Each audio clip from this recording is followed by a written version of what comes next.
Notre rôle maintenant, c'est détecter notre lumière et en profiter au maximum. Et quand on a un plaisir ou un désir, la porte s'ouvre encore plus grand. Comprenez, c'est quoi la lumière? Lumière, amour. C'est pas important qui tu es, où tu es, comment tu es. Dieu t'aime.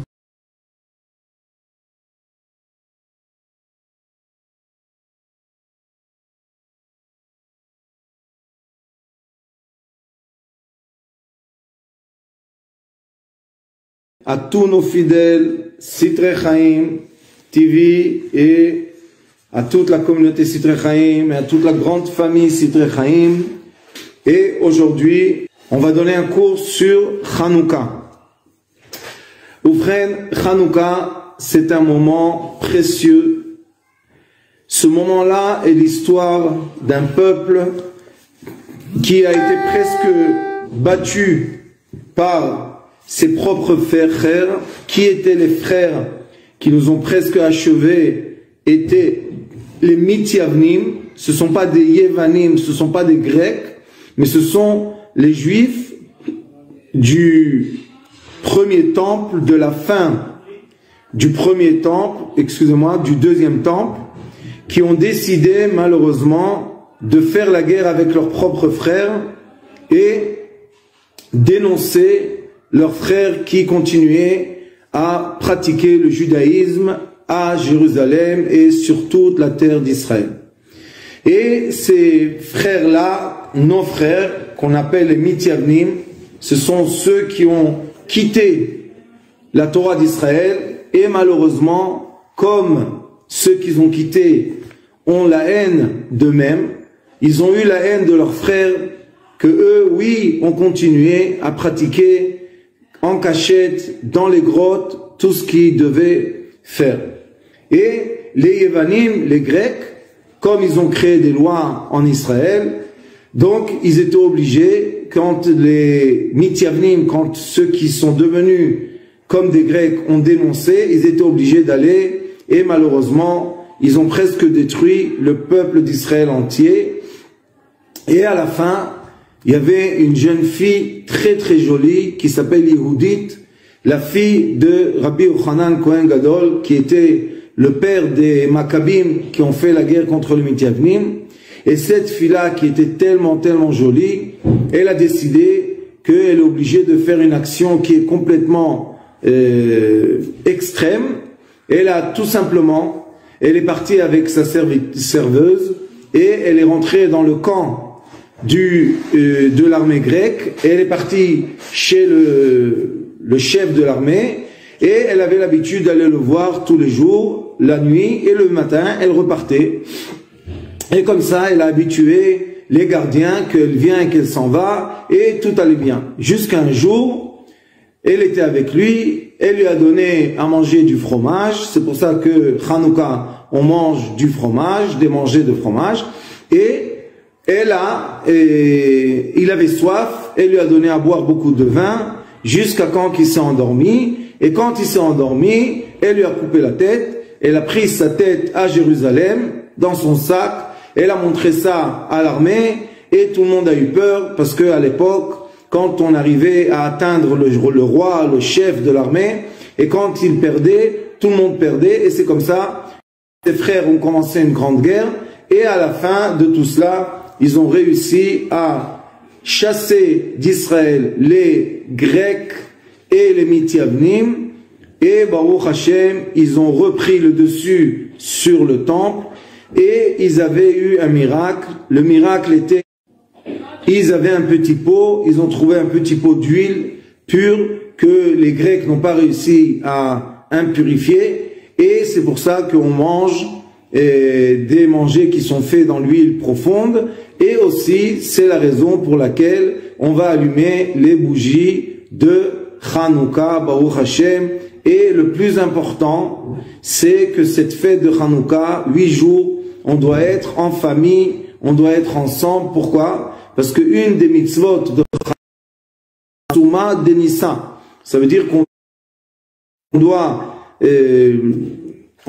publier à tout le monde le grand miracle qu'on a eu avec ce pot d'huile. Alors, ces jours-là, nous avons eu des grands miracles, et ces miracles-là, ils sont écrits dans les livres, et c'est pour cela qu'on fête pendant 8 jours. Pourquoi 8 jours? Parce que c'est au-delà de la nature. Qu'est-ce qui s'est passé au-delà de la nature?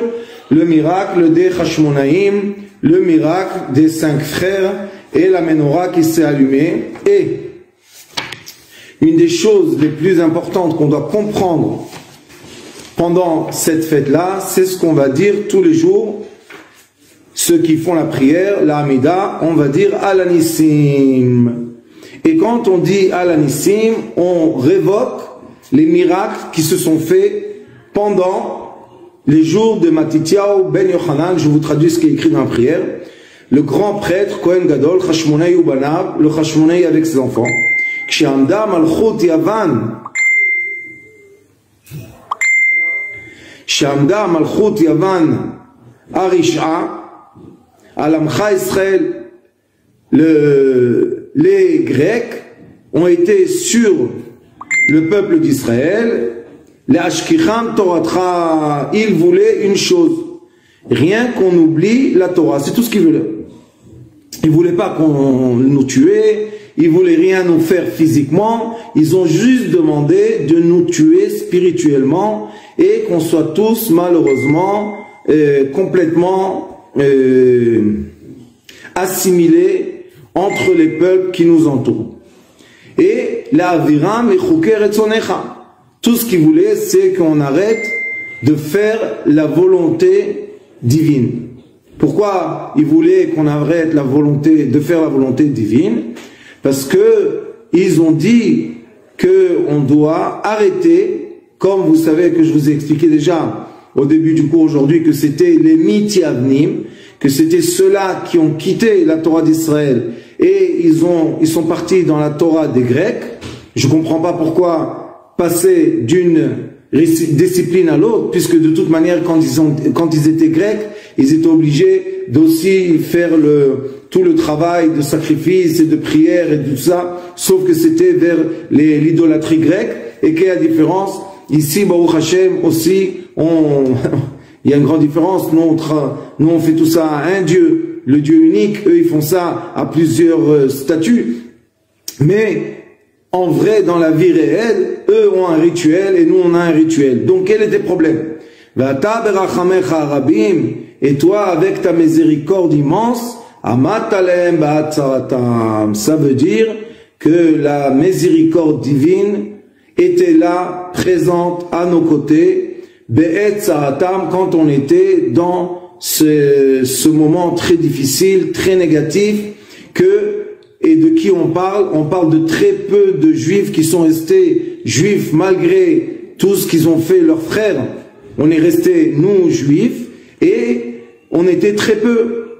Ravta et Rivam, qui a fait la guerre pour nous? Akadosh Baruch Hu. Danta et Dinam, qui a jugé? Akadosh Baruch Hu. Nakamta et Nikmatam, qui a pris la revanche du peuple d'Israël? C'est Akadosh Baruch Hu. Masarta Giborim Beyad Chalashim. Et tu as donné dans la main des faibles, puisque les Hashmonaïm étaient une famille avec 5 garçons et leur fille Oudite, c'était très faible. Tu as donné les grands héros de la génération qui étaient les Grecs, tu leur as donné la force de être plus forts que ceux qui étaient faibles sont devenus beaucoup plus forts. Verabim be'ad me'atim, ceux qui étaient nombreux, tu les as donnés dans la main de ceux qui étaient très peu. Et maintenant, écoutez qu'est-ce qu'il est écrit. Utmeim beyad teorim. Tu as donné ceux qui sont impurs dans la main de ceux qui sont restés purs. Et là, on commence à poser des questions. Jusqu'à là, on peut dire que la prière parle de la guerre qu'il y avait entre qui? Entre les juifs et les non-juifs. Mais là, maintenant, on parle d'une guerre interne. On ne peut pas dire impur sur quelqu'un qu'on ne dit pas pur. Et comme la purification taharat, je parle de la purification juive, je ne parle pas de la purification des injuifs, mais je parle de la purification des Juifs et les gens impurs juifs. Donc tu as donné ceux qui sont devenus impurs dans la main de ceux qui sont restés purs. Est-ce qu'on parle de la guerre du peuple d'Israël avec les gens étrangers, ou bien on parle de la guerre du peuple d'Israël avec notre propre frère? Eh bien la réponse est très très simple. Ceux qui décident de quitter les règles et qui pensent que quand on a quitté les règles du judaïsme, on n'appartient plus au peuple juif, ils vont avoir tort. Il est écrit dans le Zohar Kadosh et dans le Talmud, Israël afalpi shechata Israël ou. Celui qui est né au peuple juif ne peut jamais se convertir à une autre religion. Point à la ligne. C'est pas parce que c'est nous qui décidons les lois, c'est parce que Akadosh Baruch Hu a décidé les lois. Une fois, j'ai eu la chance de rencontrer une très grande maître de Kung Fu chinoise qui est descendante de Shaolin, 86 générations, et elle m'a dit que aussi dans le bouddhisme, on ne peut pas se convertir à une autre religion. Donc ça existe des religions qu'il n'y a pas de converti, on ne peut pas être converti à une autre religion. Mais c'est pour cela que même si tu as tout quitté, tu penses que tu as tout quitté, mais en vrai tu seras toujours jugé et condamné comme un juif. Donc te sauver du judaïsme ne sert à rien. Et comme on sait que Akadosh Baruch Hu c'est la miséricorde même pure et sainte, il est écrit Lama Akadosh Baruch Hu irba Torah mitzvot l'Israël. Pourquoi Akadosh Baruch Hu a donné tellement de règles et de lois et de commandements au peuple d'Israël? Mishum sheratza Akadosh Baruch Hu zakot et Israël.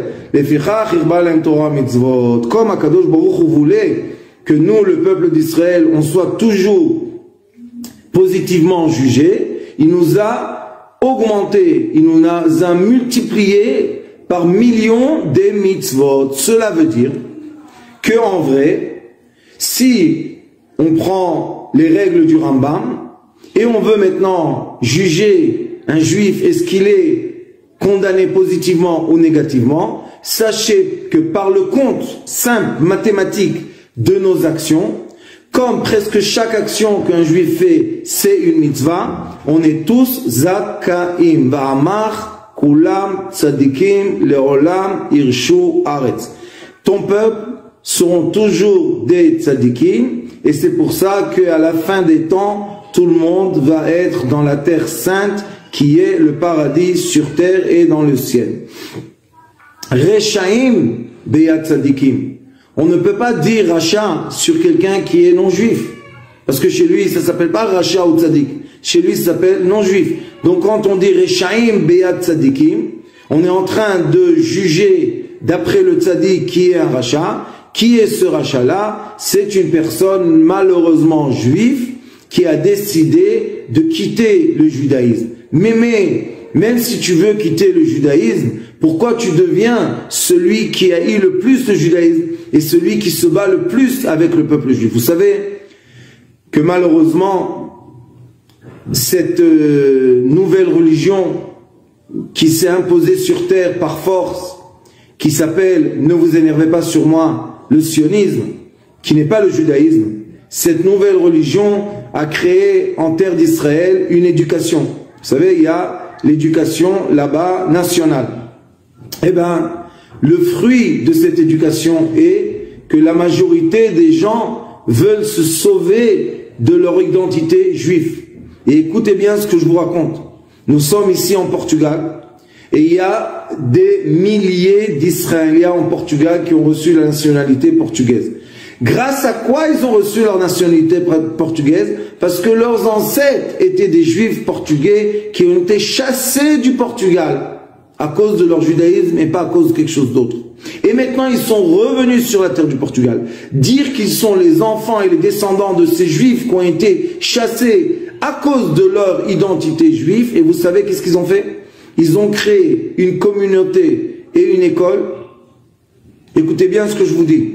interdit à l'école de prononcer le mot Israël ou le drapeau d'Israël ou quoi que ce soit avec l'État d'Israël, et le pire, interdit de prononcer quoi que ce soit du judaïsme. Vous comprenez? Ils se sont remis en groupe. Alors à quoi ça sert d'être en groupe? Allez dans les écoles nationales. Pourquoi vous devez faire une école à vous? Ils veulent faire une école que le but de cette école, c'est de déraciner complètement. Qu'est-ce qu'on déracine complètement? Le judaïsme du peuple juif. Écoutez bien, toute l'histoire se répète. Cela s'appelle Mityavnim. Ce sont ceux qui veulent être, malheureusement, comme les Grecs, et annuler du peuple d'Israël son identité juive. Alors moi, je pose une question bête, comme quelqu'un qui n'est pas intelligent comme moi. Je dis, bon, pourquoi, si c'est comme ça, pourquoi vous avez demandé la nationalité portugaise? Puisque vous avez dit, je suis descendant de Portugais, de Juifs portugais qui ont été débarqués parce qu'ils étaient Juifs, pas d'une autre raison. Alors maintenant, qu'est-ce que vous faites? Vous avez repris la nationalité portugaise et votre éducation vous a emmené à quoi? À dénier toute connexion avec Israël et toute connexion avec le peuple juif. Vous comprenez? Ça s'appelle Mityavnim. Qu'est-ce qu'ils ont fait, les pauvres? Ils ont pas bien compris la vie. Vezedim beadoske toratecha. C'est quoi quelqu'un mézid? En hébreu, quelqu'un mézid, c'est quelqu'un qui fait quelque chose en exprès. Ça veut dire qu'il va être impur exprès, parce qu'il sait que d'être impur, c'est pas bien. Quelqu'un va transgresser le Shabbat, pas parce qu'il est ignorant, le pauvre, parce qu'il n'a pas été éduqué dans le Shabbat, pas à cause de ça, parce qu'il sait c'est quoi le Shabbat, et maintenant il va faire exprès de transgresser le Shabbat. Alors on dit, Dieu, tu as donné les Edim, Beadoske Toratecha, Velecha asit Hashem gadol vekadosh ba'olamcha, u'le'amcha Israël asit tshuva gdola u'parkan kayom hazeh. Et toi, Kadosh Baruch Hu, tu as dévoilé ton nom très grand dans le monde et tu as réussi à travers ceux qui sont restés purs. Qu'est-ce qu'il a réussi? Quelle était la plus grande réussite des Hashmonaïm, qui étaient des prêtres qui sont restés purs?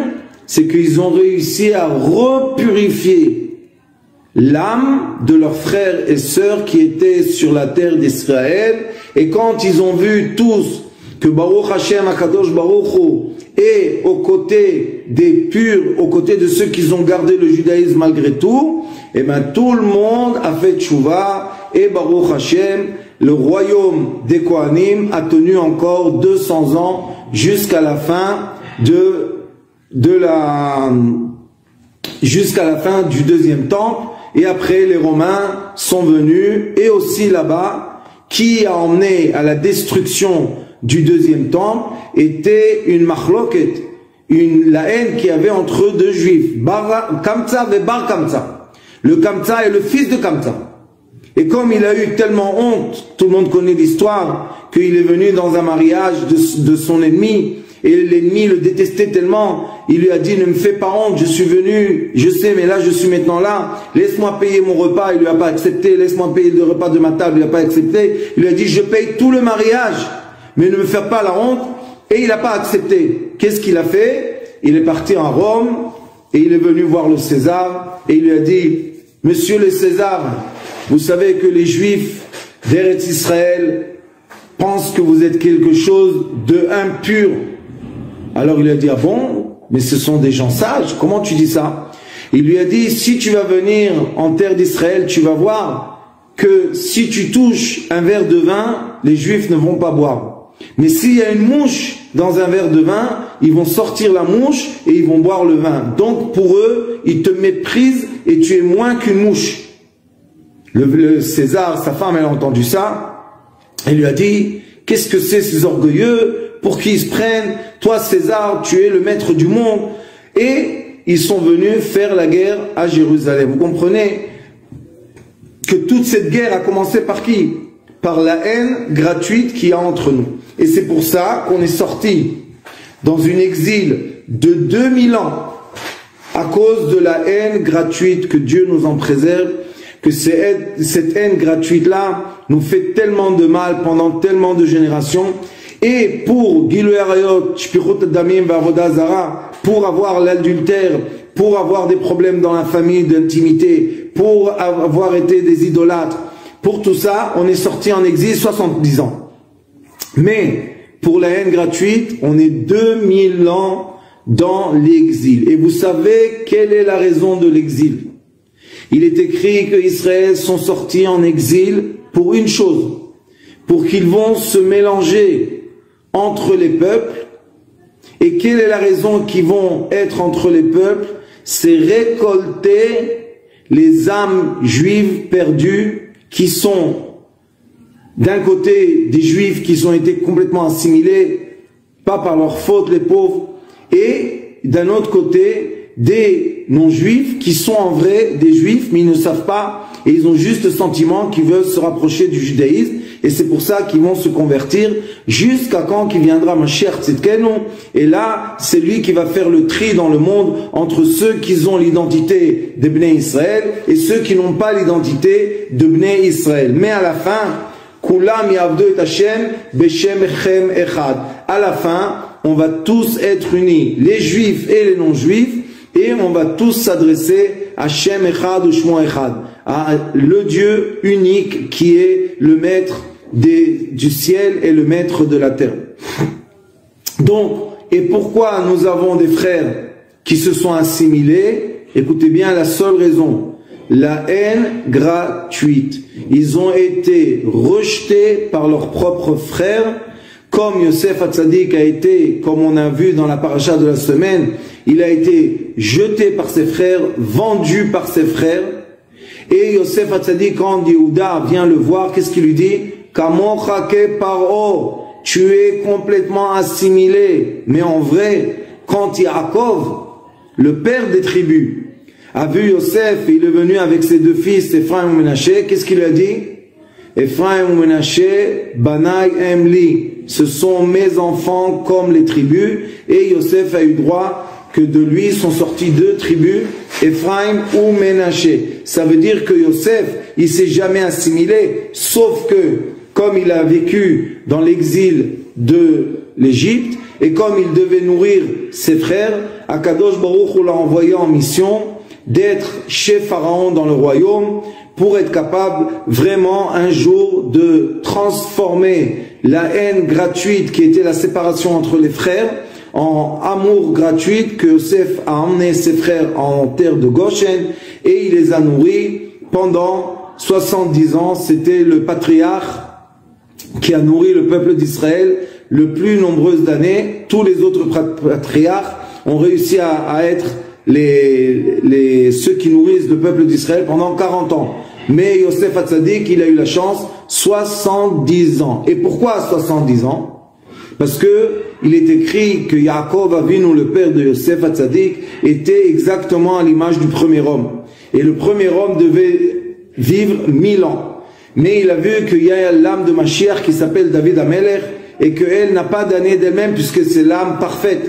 Donc le premier homme a donné à l'âme de Mashiach 70 ans de ses journées, de ses années. Et Yosef Hatzadik, il était à l'image de son père. Vayar Bediukan Aviv, il avait l'image de Yaakov. Donc Yosef Hatzadik était à l'image du premier homme. Et c'est pour ça que Yosef Hatzadik a réparé 70 ans en donnant la nourriture et le confort et la sécurité à ses frères, aux tribus qui l'ont jeté, qui l'ont vendu, qui l'ont haï, qui voulaient le tuer. Et lui, il n'a pas eu de rancune. Au contraire, il a compris, on est tous les fils de Yaakov, on est tous les fils d'Israël, on est tous les fils de Yitzhak et de Abraham. Et c'est pour ça qu'il est écrit dans la Mishnah qu'on n'a pas le droit de détester nos frères 3 jours d'affilée. Celui qui est dans la haine de son frère pendant 3 jours, plus que 3 jours, il faut poser la question, est-ce que vraiment ses parents sont vraiment de cette nation? Ou bien peut-être il y a eu un mélange de nations, parce que c'est impossible d'avoir la haine de son frère plus que 3 jours. Et Yosef Hatzadik, malgré tout ce qu'ils lui ont fait, malgré tout ce qui s'est passé avec lui, il n'a pas retenu la haine, au contraire, c'était une âme de miséricorde, de grande miséricorde, et il a ramené ses frères, il leur a donné à manger, il les a nourris pendant 70 ans. Et à la fin, 70 ans, nourrir ses frères, vous savez combien de peuples d'Israël ils étaient, de nourrir tout le monde, de leur donner à tous la sécurité et le confort. À la fin, avant de décéder, il a été obligé de les faire jurer qu'un jour, quand ils vont repartir en terre sainte, avec l'aide de Dieu, qu'on ait tous le mérite bientôt, Mashiach Tzidkenu Beroshenu, quand ils vont repartir dans la terre sainte, il leur a dit, n'oubliez pas de me prendre avec vous. Imaginez-vous comment on peut oublier Yosef Hatzadik, qui est devenu un des pharaons, quelqu'un de très puissant en Égypte, et lui-même dire, à la fin de sa vie, dire à ses propres frères, ne m'oubliez pas en Égypte, prenez-moi avec vous en terre d'Israël. Et il y avait une qui s'appelait Sarah Bat Asher, elle était la petite fille de Yaakov Avinu, elle a eu la chance d'annoncer à Yaakov Avinu, Od Yosef Chai ou Melech Bemitzrayim, tu as la chance que ton fils Joseph est vivant, il est le roi en Égypte, et grâce à ça, qu'elle a rendu à Yaakov la joie, elle est restée vivante jusqu'à la fin des temps et elle est rentrée en terre d'Israël. Et elle, quand Moshe Rabbeinu a été chercher la tombe de Yosef, il ne savait pas où il était, et ben elle est partie et elle lui a dit, allez Shor, allez Shor. Yosef, il s'appelait Shor, s'appelle le taureau. Il lui a dit, allez Shor, ils étaient au Nil et la tombe est sortie du Nil et ils ont pris, Moshe Rabbeinu a pris avec lui la tombe de Yosef et il est écrit que la tombe de Yosef allait avec le Sefer Torah avant le troupeau d'Israël, et c'est elle qui les a emmenés 40 ans dans le désert, et après Yosef Hatzadik est rentré en terre d'Israël dans sa tombe avec toutes les autres tribus. Donc nous avons ici une histoire magnifique, d'un côté la haine qui a été publiée et diffusée par ceux qui ont quitté leur propre famille, leur propre nation, et d'un autre côté, l'amour gratuit des Kohanim qui ont voulu rétablir le travail du temple. Pourquoi? Qu'est-ce que les Kohanim faisaient au temple? Ils donnaient des sacrifices.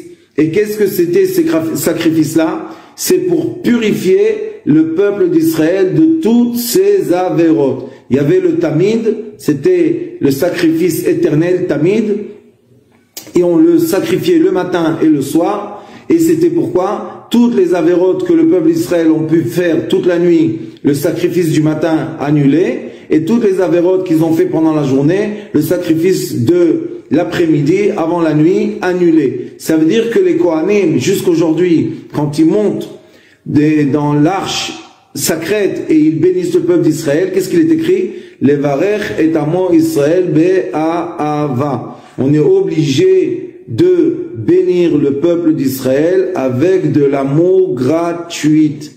Et les Kohanim, ceux-là qui ont dû faire la guerre avec leurs propres frères, que par la haine gratuite, ont presque fait oublier la Torah d'Israël au peuple d'Israël. Malgré cela, les Kohanim sont rentrés, ils ont purifié le temple pour sacrifier encore une fois, emmener les sacrifices. Pour faire quoi? Pour annuler du peuple d'Israël toutes les mauvaises choses. Donc on voit que les Kohanim, les prêtres, malgré qu'il est écrit qu'un prêtre c'est quelqu'un de très nerveux, on sait que les Kohanim, Zerakzanim, ils sont nerveux, malgré ça, ils ont l'amour de leurs frères et ils veulent le bien de leurs frères du peuple d'Israël.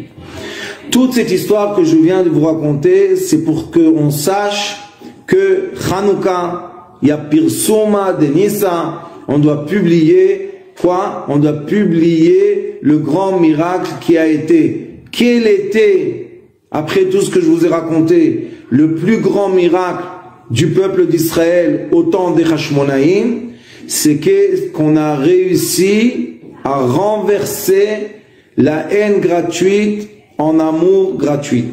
Ça veut dire que les Kohanim, malgré leurs frères qui ont fait tellement du mal et qui ont réussi presque à déraciner la Torah d'Israël du peuple d'Israël, malgré ça, les Kohanim, ils sont rentrés dans le temple, ils ont remis tout le sacrifice en place pour purifier leurs propres frères qui se sont rentrés dans les mêmes têtes, Shaarei Touma. Ça, et c'est pour cela que je vous demande personnellement, Hanouka, essayez d'être invité ou invité chez vous des gens pour qu'on puisse montrer à Kadosh Baruch Hu que ce miracle qui a été fait pendant l'hiver, pendant l'exil, pendant le froid des Hashmonaïm, ce miracle-là, et encore une fois, et toujours à l'éternel, sera rediffusé par nous, le peuple d'Israël, les ancêtres, les descendants. Nous sommes les descendants de ce peuple magnifique, et on est entre nous dans l'amour gratuit. Tous ceux-là qui sont au Portugal sont invités à venir nous voir pendant qu'on allume les bougies de Hanouka, Baruch Hashem, et Alexander, il a réussi à organiser ici, je crois jeudi soir, Messibat Hanouka, pour tous nos frères qui sont loin, ils sont venus, chacun est rentré dans une ferme, s'est enfermé derrière la nature pour malheureusement échapper des Mithiavnim, de nos frères qui sont devenus complètement grecs, mais ils sont partis pour retrouver quoi? Pour retrouver la solidarité du peuple juif, pour retrouver l'amour du peuple juif, pour retrouver la grâce qu'on a entre nous. Et Baruch Hashem, quand les nations voient qu'on est unis entre nous, qu'on a un cœur echad, lev echad, eux aussi, Baruch Hashem, ils respectent et ils donnent de la force. Mais quand ils voient que malheureusement nous avons entre nous de la haine gratuite et la séparation, alors malheureusement ils ont la force d'augmenter de la haine contre nous, et chas v'chalila, que Dieu nous en préserve, arriver même à nous faire du mal. Mais il faut savoir, la seule remède de l'exil et le tikkun anitzri, c'est Ahavat Israël, l'amour propre entre nous et nos frères. Deuxième chose, Va'avta et Hashem, l'amour propre entre nous et entre Dieu. Et la troisième chose, Va'avta et Hager, l'amour de l'étranger. On doit être capable de donner et d'aider et d'aimer. C'est pour cela qu'il est écrit dans le Midrash que le premier homme, quand il était allongé sur la terre, il était très grand. Son cerveau était à Babylone. Son cœur était à Jérusalem. Et la nudité, l'intimité était en Égypte. Et nous, on s'appelle le peuple d'Israël. Israël, Eretz Israël, Vetorat Israël, Chadem. Le peuple d'Israël, la terre d'Israël, la Torah d'Israël, c'est uni. Uni dans quoi? Va'avta et Hashem Elokecha bechol levavcha. Notre rôle sur terre est l'amour. Nous avons un rôle sur terre. Nous sommes le peuple qui doit diffuser l'amour, la vraie amour, l'amour d'après la Torah Akdosha. Et si on diffuse l'amour autour de nous, et entre nous, nous avons de l'union, aucune union, aucune nation peut nous faire du mal. Donc, si vous voulez vraiment réussir à atteindre le tikkun anitzri, faire le vrai tikkun de l'âme d'Israël, vous devez regarder autour de vous où vous êtes capable, chacun de vous, de diffuser l'amour propre, l'aide, la générosité, la miséricorde, pour rassembler les âmes du peuple d'Israël tout autour de cette Chanoukia, de cette menorah magnifique. De ce pshat-là, je vous ai dit quel est le pshat, quelles sont les choses dans le pshat. On va rentrer maintenant un peu dans la signification plus profonde de l'allumage des bougies de Hanouka. Qui va nous enseigner ça? Le Ari Akadosh. Baruch Hashem, il faut savoir que le Ari Akadosh dit dans un des livres qui s'appelle Sha'ar Ruach HaKodesh, il y a un livre qui s'appelle l'esprit pur. Et là-bas, le Ari Akadosh nous enseigne, il nous dit qu'est-ce qu'il faut faire, comment on doit, quelles sont les intentions qu'on doit avoir dans les mitzvot, ça dans le Shar HaKavanot. Mais dans le Shar Ruach HaKodesh, le Ari Akadosh nous dit, sachez qu'il y a des aspects dans la dimension du secret de la Torah qui sont permis à tout le monde. C'est comme ça qu'il dit. Il faut enseigner ça aux hommes, aux femmes et aux enfants. Pourquoi? Parce qu'il dit, moi j'ai dévoilé l'intention interne. Il y a dans l'intention interne les lettres sacrées qu'on doit voir, les noms sacrés. Mais ça, c'est donné seulement à des gens qu'ils peuvent et ils ont l'accès. Mais nous, on parle maintenant de l'intention juste pour avoir la compréhension. Qu'est-ce qui se passe pendant qu'on fait l'action qu'on fait dans la majorité des mitzvot qu'on peut pratiquer dans l'exil, dans ces années d'exil. Alors il dit comme ça. Vezeu ner, mazener Shabbat, vener Chanukah. Sachez que quand on dit ner, quand on dit l'allumage des bougies, nous avons les bougies de Shabbat et nous avons les bougies de Chanukah. Et là, il dit le Ari Akadosh, il faut savoir qu'il y a une différence entre les bougies de Chanukah et les bougies de Shabbat. Quelle est la différence? Puisque là, j'allume une flamme et là, j'allume une flamme.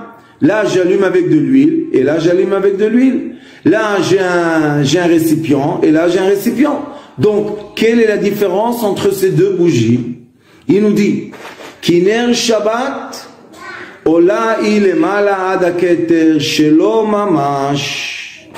La bougie de Shabbat peut monter et atteindre le keter, l'hémisphère qui s'appelle keter, qui s'appelle couronne, la couronne céleste, le premier sphira, la première sphira qui s'appelle le keter.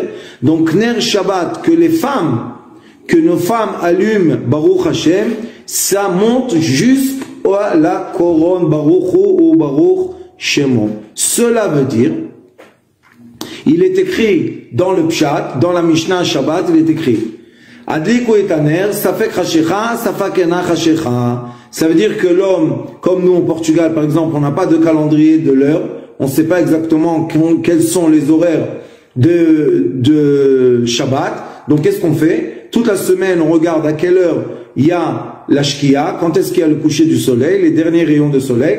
Et d'après ça, on voit aussi quand est-ce que les trois étoiles sortent. Et c'est comme ça qu'on sait quand est-ce que rentre Shabbat et quand est-ce que sort Shabbat. Il n'y a pas de problème. Mais la femme, elle est préoccupée avec les enfants, avec la maison, avec tout ça. Donc on lui dit, on est sur elle, on dit regarde, ça fait krashecha, ça fait kenachashecha, adlik et taner, allume la bougie. Le Zohar Kadosh dit, Parashat Chaye Sarah. Le Zohar Kadosh dit, à la paracha de Chaye Sarah, Aïe Bevlae Tapche, ceux qui se font ça, ce sont des ignorants. Pourquoi? Parce que eux-mêmes, ils sont en train de perdre le temps de Mincha, puisque le temps de Mincha, c'est le coucher de soleil, c'est le temps de Mincha. Donc elle doit allumer 20 minutes avant le coucher de soleil. Alors il dit, pourquoi tu es là en train de lui dire, allume les bougies de Shabbat et toi-même tu perds le temps de Mincha? Dis le Zohar Kadosh, qu'est-ce que tu crois, hein? Que ta femme elle veut pas garder Shabbat exactement comme toi? Bien sûr qu'elle veut, sauf toi, tu lui donnes pas assez de confiance qu'elle va allumer les bougies à temps. Il dit non, non, non, non, non, non, non. Ah, au lieu de rester à la maison et de s'énerver avec elle pour lui dire à quelle heure tu dois allumer les bougies, il dit va à la synagogue, dit Shir HaShirim. C'est quoi Shir HaShirim? on va à la synagogue une demi-heure avant le temps de Mincha et on dit Shir HaShirim. Shir HaShirim, c'est quoi? C'est la chanson, le cantique des cantiques. Si vous regardez YouTube, Sitrei Chaim, vous allez voir que nous avons beaucoup de cours sur Shir HaShirim, cantique des cantiques, qui est quoi? Qui est les secrets de l'amour entre l'âme et Akadosh Baruch Hu, et le secret de l'amour entre l'homme et sa femme. Alors il dit que comme Shabbat s'appelle Shabbat Amalka, comme le Shabbat c'est la reine, c'est la femme, donc on est obligé Shabbat lui donner le royaume. Mais si on commence le Shabbat avec des nerfs, allume la bougie, allume pas la bougie, il est temps, il n'est pas le temps, pourquoi tu es en retard, et on s'énerve avec elle, malheureusement elle est rentrée dans le Shabbat triste. Et plus que ça, le Zohar HaKadosh dit que quand la femme elle allume la bougie de Shabbat, écoutez ce qu'il est écrit, elle illumine la sagesse de son mari. Ça veut dire que si elle va allumer la bougie de Shabbat avec tristesse, le pauvre, la semaine qui va venir, il va avoir de l'obscurité. Mais si elle va allumer la bougie de Shabbat avec amour, avec calme, avec tout ce qu'il faut, la semaine, il va avoir l'esprit clair, plein de lumière et de chokhmah. Et c'est ce qu'il nous dit ici, le Ari HaKadosh. Vezeh oner Shabbat vener Chanukah. Voilà, il y a la bougie de Shabbat et la bougie de Chanukah. Et la she'esh efresh benehem. Quelle est la différence entre eux? Ki ner Shabbat ola ilemala ad haketer. La lumière de Shabbat monte jusqu'au keter. Et il faut savoir qu'il est écrit dans tous les livres de Kabbalah que quand la femme elle est contente, ça s'appelle Meinukbin. Elle monte le liquide féminin jusqu'où? Seulement la femme peut faire ça. L'homme ne pourra jamais faire ça, juste la femme peut faire ça. Elle peut monter avec la joie jusqu'au Abba et Ima, le Père et la Mère Céleste, les créer une union totale et ils arrivent au degré de la couronne. Donc la femme, c'est l'ascenseur de nous monter de la royauté qui est à la Malchut jusqu'au Keter. Et voilà, c'est écrit ici mot à mot. Vener Chanukah, et les bougies de Chanukah que l'homme allume, ou asher yordim kol aprinot elo elea lemata bimkoma. Ça veut dire que les bougies de Chanukah que l'homme allume, ça doit descendre la lumière du Keter, elle doit arriver et atteindre qui? La femme, la royauté. Ce n'est pas fait pour moi, mais c'est fait pour elle. Ça s'appelle Or Yachar ve Or Choser. La lumière qui vient vers nous quand on allume les bougies de Chanukah et la lumière qui retourne vers les cieux quand elle allume les bougies de Shabbat. Alors vous voyez, Baruch Hashem, comme presque toutes les fêtes, quand le Ari HaKadosh explique que toutes les fêtes sont faites pour que la lumière de la couronne ou la lumière du Père atteigne la royauté, la Malchut. Et l'homme qui s'appelle le Yesod, tout son rôle, c'est être un conducteur de lumière. Et n'est pas la lumière même, il est juste conducteur de la lumière pour atteindre Baruch Hashem, la royauté sur terre et pour la rendre heureuse. Et c'est pour cela que quand on se marie, c'est l'homme qui signe à la femme la Ketouba et c'est pas la femme qui signe à l'homme la Ketouba. Pourquoi? Parce que c'est le rôle de l'homme de faire contente sa femme. Et c'est pas le rôle de la femme. Mais le rôle de la femme est quoi? De prendre cette générosité de son mari et l'amour qu'il lui donne et remonter ça jusqu'à la couronne pour que, en haut, dans les cieux, il voit et il juge le mari de façon positive et d'en haut, la lumière redescend en bas sur le mari pour qu'il ait l'abondance pour donner à sa femme et à sa famille tous les besoins qu'ils ont. Baruch Hashem, tous ceux qui nous suivent et qui écoutent les cours de Sitrei Chaim sur l'intimité conjugale sur la chaîne YouTube Sitrei Chaim, prouve que Baruch Hashem, le comportement qu'il faut avec notre femme, ça emmène seulement du bien dans le foyer. Si c'est l'éducation des enfants, si c'est la parnassa, si c'est le shalom, la paix, tout cela on peut obtenir seulement comme nous a enseigné notre maître quand on était jeune, Morichaim Ben Yosef Roulan Zatzukal, paix à son âme et qui nous protège à tous et à toutes.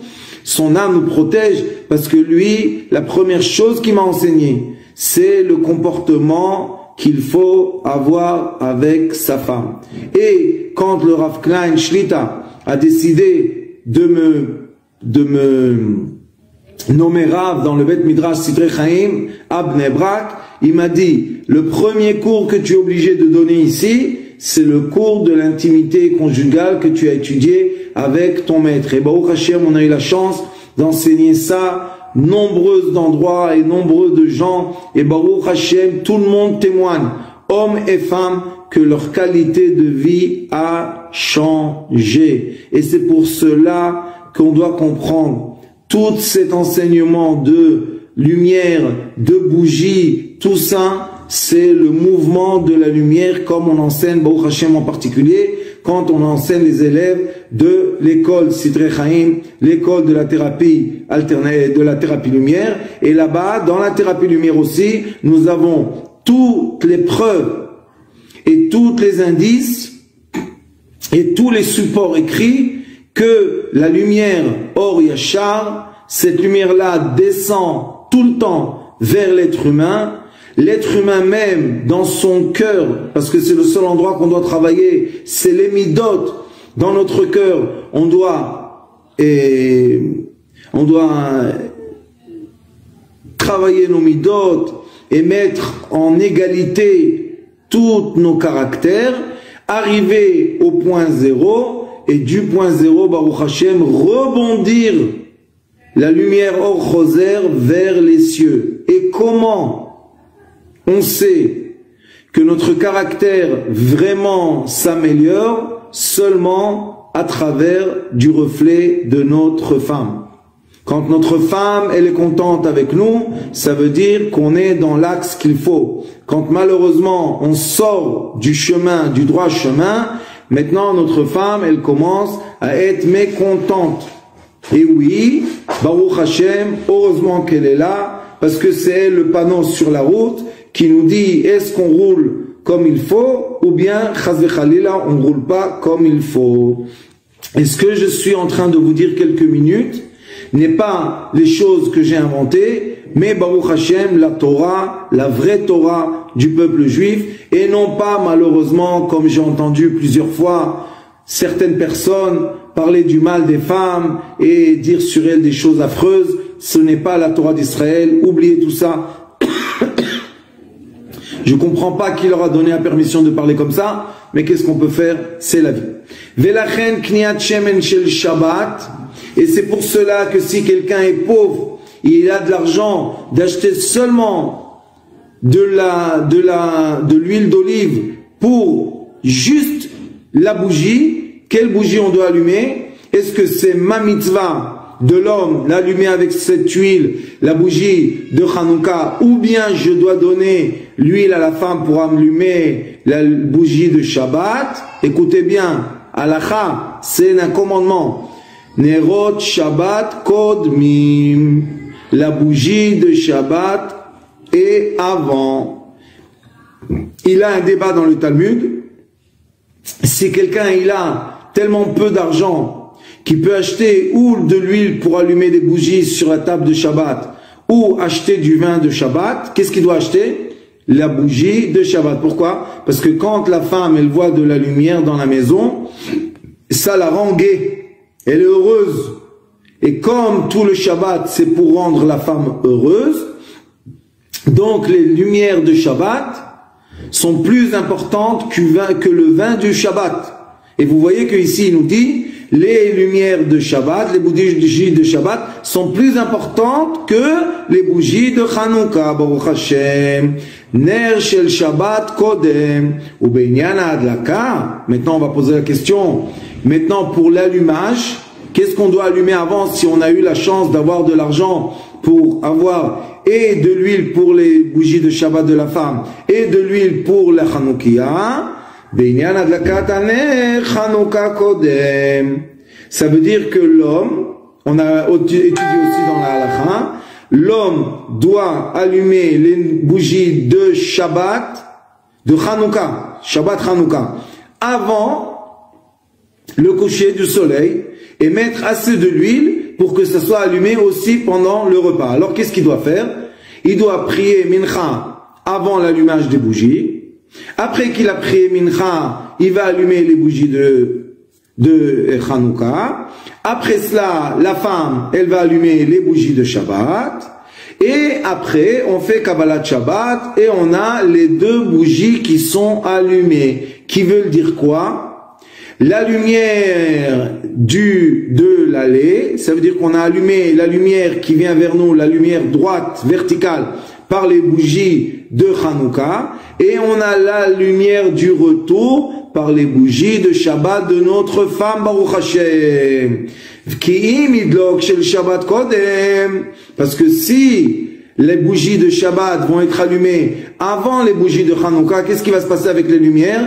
Ça y est, la femme, elle a monté toutes les lumières en haut. Donc la lumière de Hanouka ne peut pas être allumée. Et c'est pour cela que Baruch Hashem, on doit allumer la bougie de Hanouka et après cela faire Kabbalat Shabbat, et notre femme va allumer la bougie de Shabbat et elle va monter, elle va prendre en haut, c'est elle qui nous élève, c'est elle qui emmène le Menukbin, c'est elle qui fait la Aliyat, c'est elle qui monte la lumière. Alors à quoi ça sert maintenant si elle a déjà allumé les lumières de Shabbat? Ça veut dire qu'on a monté les lumières de ce monde en haut. À quoi ça sert la lumière de Hanouka? Qu'est-ce qu'on fait? On va faire un préparatif à la lumière qu'elle va élever. Comment? On va allumer les lumières de Hanouka, ça va faire baisser, descendre la lumière de la couronne jusqu'à la royauté.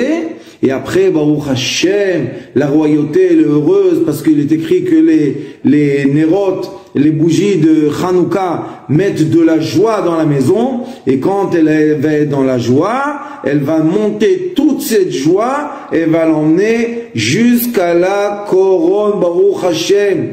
Ve'irdu, b'adlakat ner Hanouka, irdu ba'orot, v'achakach ta'ale bener Shabbat. Après qu'on a eu la chance d'emmener toutes les lumières dans ce monde, maintenant la femme, c'est elle qui remonte toutes les lumières dans le monde céleste.